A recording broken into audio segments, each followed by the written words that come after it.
Bubbles ফুটে উঠেছে। এবার আমি আরেক পিঠটা উল্টে দিচ্ছি। আরেকটা বেবি নান আমি প্লেটে তুলে নিলাম। এভাবে আমি ওয়েলকাম টু সায়েন্টিস্ট কিচেন। আজ আমি আপনাদের সামনে আরেকটি রান্না প্রেজেন্ট করতে চলেছি, সেটি হচ্ছে বেবি নান। তো বেবি নান করতে আমার লাগছে, এখানে আমি 4 জনের মতো ময়দা নিয়ে নিয়েছি।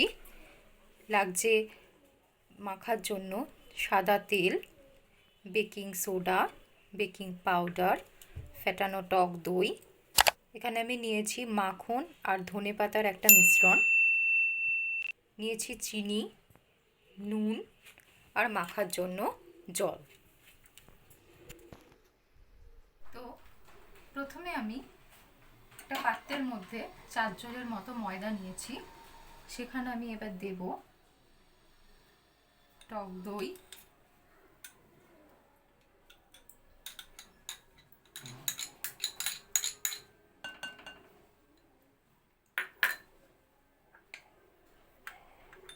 নুন,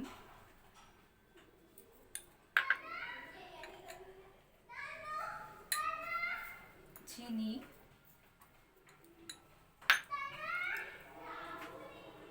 বেকিং পাউডার, বেকিং সোডা আর সাদা তেল দিয়ে এটি ভালো করে মেখে নিতে হবে। তো দেখুন আমার ময়দা মাখা কমপ্লিট। এবার আমি এটা একটা ভেজা কাপড়ের মধ্যে দিয়ে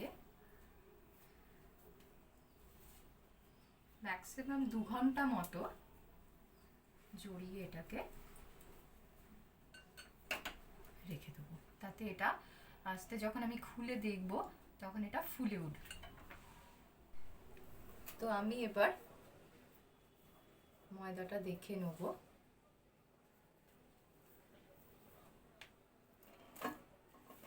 এটা অনেকটা ফুলে গেছে। এবার আমি এক একটা করে লেচি কেটে এটা আমি আরেকবার ভালো করে মেখে নিলাম। এবার আমি একে একে লেচি কেটে নেব।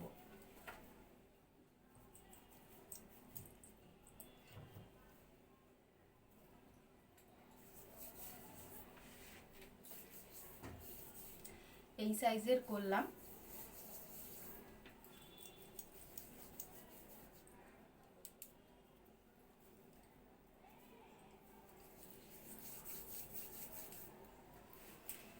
এবার আমি একে একে লেচিগুলো বেলে নেব। যেহেতু এটা বেবি নান তাই এটা ছোট ছোট হবে।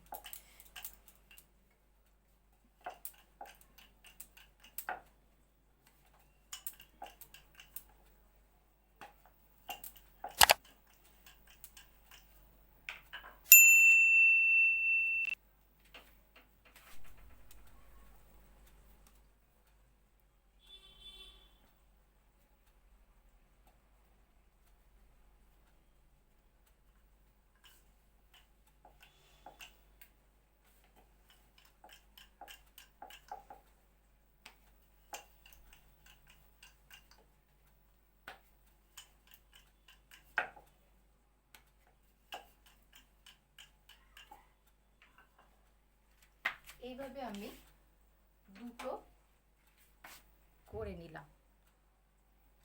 তো প্যান আমি গরম বসাতে দিয়ে দিয়েছি। প্যান গরম হয়েছে। এবার আমি একে একে নানগুলো ভেজে নেব।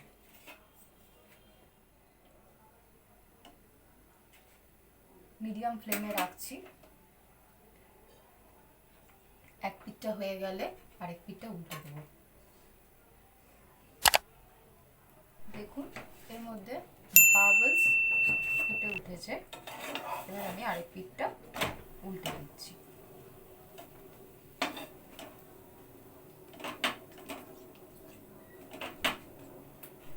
দেখুন এটা ফুলে উঠেছে। এবার আমি এর মধ্যে একটুখানি বাটার আর ধনেপাতার ব্রাশ করে দিলাম।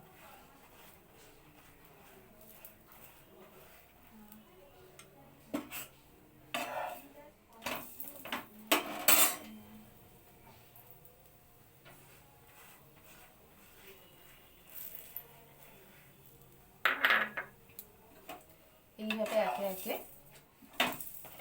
বাকিগুলো ভেজে নেব। আমার বেবি নান কমপ্লিট। এটা আমি আবার একটা সার্ভিং প্লেটে তুলে নেব। আরেকটা বেবি নান আমি প্লেটে তুলে নিলাম। এভাবে আমি বাকি বেবি নানগুলো তৈরি করব। তো আমার বেবি নান কমপ্লিট। এটা আমি এবার পেঁয়াজ, টমেটো আর রায়তা দিয়ে সার্ভ করছি।